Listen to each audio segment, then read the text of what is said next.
Algumas pessoas caíram na França e deram nome ao decadentismo. É uma escola literária ou não?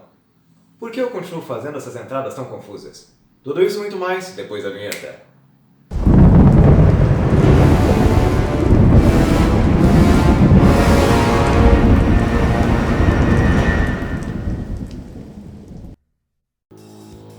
Vamos começar agora com a nossa reflexão de hoje, cambada.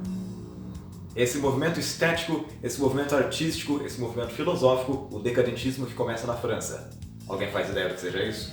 Hoje vamos ter essa nossa conversa de bar, esse nosso café literário aqui, para poder tentar entender como é que funciona essa bagaça.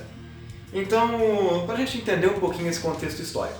A França tinha perdido algumas guerras, tinha passado por alguns problemas aí muito complicados, então isso trouxe um sentimento de perda muito grande com essas pessoas, um sentimento de perda muito grande aí para o povo francês.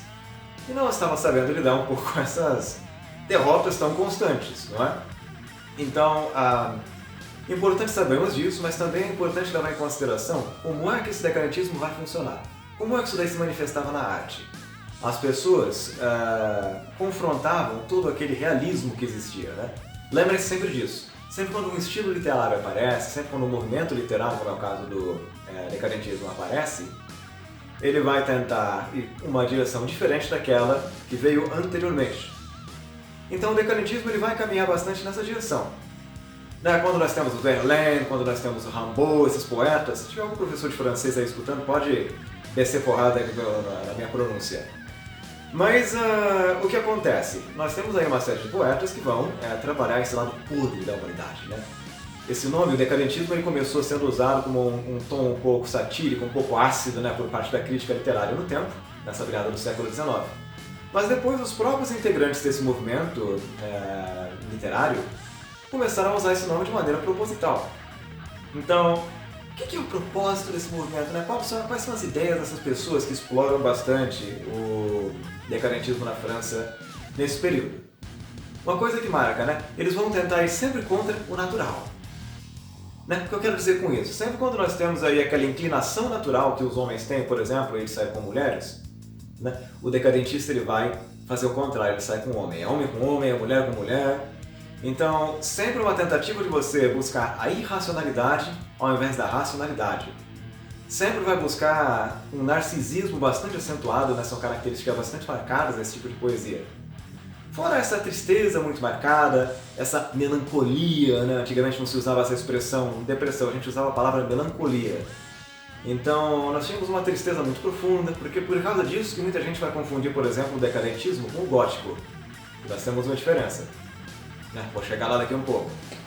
Mas não é o caso aqui do gótico, e muito menos o simbolismo. Muita gente vai dizer na crítica literária, nos estudos, que o simbolismo e o decadentismo são a mesma coisa. Eu observei, estudei durante algum tempo e vejo que não é a mesma coisa. Porque no nosso próximo vídeo aí, talvez fizermos um vídeo sobre o simbolismo, a gente possa falar sobre isso. Em todo caso, aqui, se a gente for pensar no Verlaine, se a gente for pensar no Rimbaud, são os representantes da França. Agora, eu acho que um dos mais famosos decadentistas de todos os tempos produziu um romance lá na Inglaterra. Vamos pensar aqui no Oscar Wilde, que ele escreveu o Retrato de Dorian Gray. Então, quem já assistiu o filme ou quem já leu o livro sabe o tanto que esse material pode ser bastante perturbador, né? Esse rapaz que tem sua juventude preservada por um retrato que é pintado, né? Um retrato um tanto quanto diabólico. Um trato que ele faz com o capetão lá embaixo, de certa forma. E ele preserva essa juventude e beleza do corpo, realmente é um jovem muito belo. Mas o que vai acontecer nessa perspectiva então? Cada vez que ele vai cometendo atrocidades com esse corpo, ele vai estragando a vida de algumas meninas, vai vivendo os prazeres ao extremo, vai vivendo todos esses valores do decadentismo, aquele retrato dele vai se deformando, vai se tornando uma coisa bem pavorosa, né? Vai ser bravo. Sabe, então esse retrato de Dorian Gray é bastante um bom reflexo assim, né, de como o decadentismo funcionava. Esse movimento que era representado pela cor amarela, né, como eu falei no vídeo do Rei de Amarelo há algum tempo atrás aqui, comparando com Stephen King, né, que representa os corpos em putrefação, essa decomposição toda, né, que é uma herança direta. Se a gente for parar para pensar, do próprio Baudelaire. que por sua vez aí bebeu nessa fonte do Edgar Allan Poe. Então, o decadentismo ele vai influenciar o mundo todo. A gente tem o Gabriele, lá na Itália, escrevendo também com essa mesma temática. Nós vamos ter na Espanha esse movimento acontecendo também. Aqui na América Latina isso daí vai acontecer também com bastante vigor. Né? Além desses movimentos aí, nós vamos ter uma influência suave aqui no Brasil. Aqui a gente está pegando mais pro lado do simbolismo, com o Cruz e Souza, por exemplo. Então, ele é um bom representante assim, né, de pelo menos alguns elementos do decadentismo. Há quem encare ele como um simbolista, mas eu gosto de pensar aqui um pouquinho nessa temática decadentista e pega uma pontinha aqui no Brasil, né? Então, é esse movimento bastante peculiar. O Dorian Gray é uma coisa assim, um pouco mista em alguns sentidos, né? Que ele também tem alguns elementos do medieval, daquele casarão, daquelas pessoas assim que estão num ambiente bastante obscuro. Isso daí são elementos do gótico que a gente tem aí. Nós temos elementos do simbolismo, mas principalmente do decadentismo.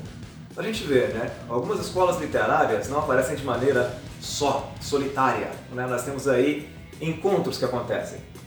Essa é a mensagem por hoje que eu queria passar para vocês.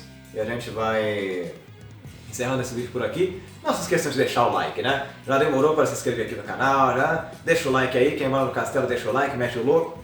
E a gente se vê na semana que vem com a nossa próxima análise aí da coisa toda. Catapimbas!